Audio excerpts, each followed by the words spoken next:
Overnight, Iranian forces attack and seize 2 ships in the Strait of Hormuz. Time for the Streamline. Everything you need to know in 10 minutes or less. The Islamic Revolutionary Guard says it has seized 2 vessels trying to leave the strait and has transferred them to Iranian territorial waters. That announcement came just hours after the United Kingdom said 2 of its ships were fired on while sailing off the Iranian coast. The attack strains an already tenuous ceasefire. President Trump now says it will be extended indefinitely, as will the U.S. blockade of Iranian ports. On social media, he wrote that he's waiting for Iran's leaders to propose a deal to end the war. This is a reversal, though, for Trump, who previously told CNBC that he would let the deadline pass. I don't want to do that. We don't have that much time. I expect to be bombing because I think that's a better attitude to go in with, but we're ready to go. I mean, the military is raring to go. Iran's leaders refuse to attend peace talks until the U.S. lifts its blockade. No future negotiations are scheduled at this time.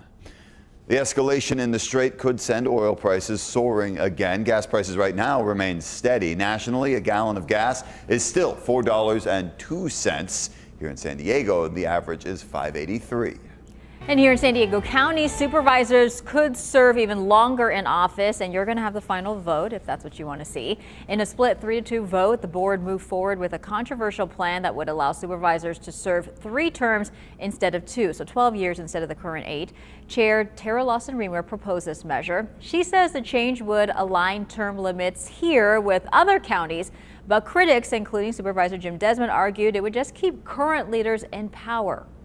The politicians putting this forward are the very ones that are going to benefit from it. Another 4 additional years. And to me, I don't mind the 3-term for county supervisors. 12 is about a better number than 8.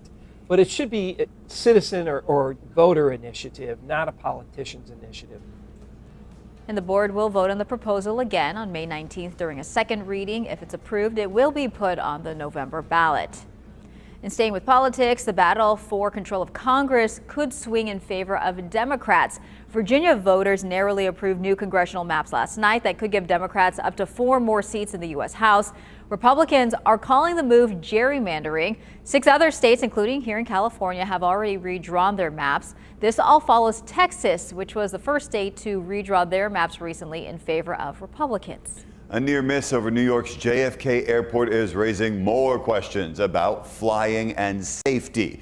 Officials say an American Airlines regional jet went off course and flew directly into the path of an Air Canada plane.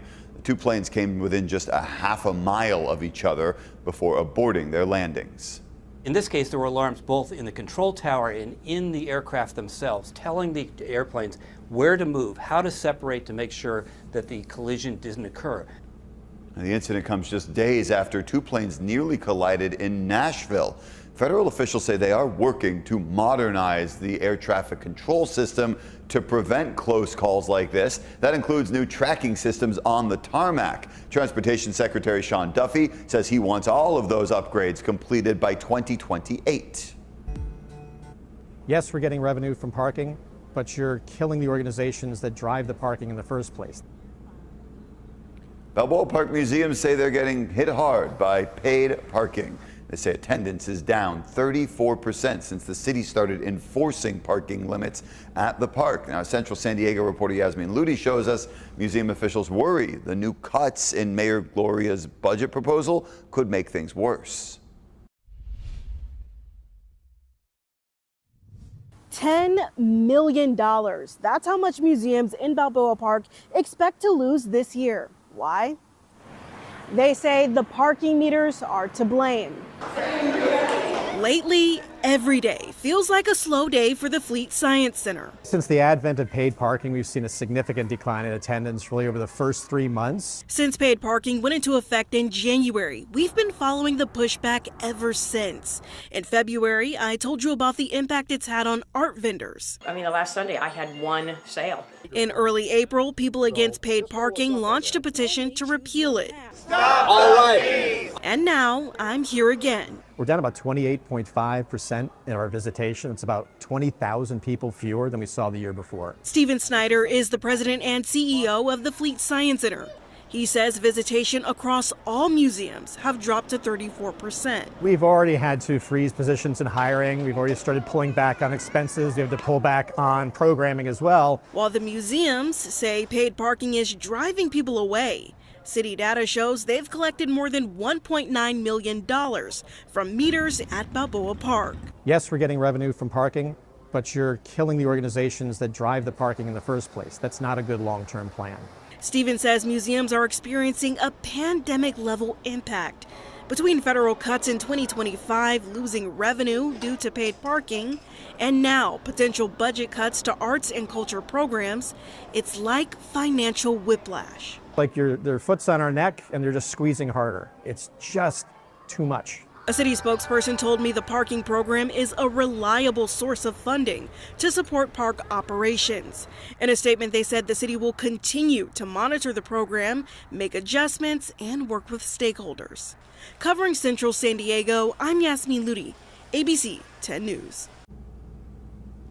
Now Yasmin covers communities in and around Central San Diego. If you have any tips or story ideas for her, you can send her an email, yasmin.ludi@10news.com, or scan the QR code on your screen. The Without Walls, or WOW Festival, returns to UC San Diego this week. The 4-day event features immersive art experiences. Performances range from giant puppets to an accessibility-driven show from the disabled community. Artists say the festival allows them to break the traditional rules of theater. In the Without Walls Festival in particular, we see a really beautiful and somewhat unusual investment by a traditional arts venue in a more emerging field of immersive theater, experimental theater. The festival is from Thursday to Sunday. Some shows require tickets and reservations, but most are free. Something for you to do this weekend. And that's your ABC 10 News Streamline. Everything you need to know today in under 10 minutes.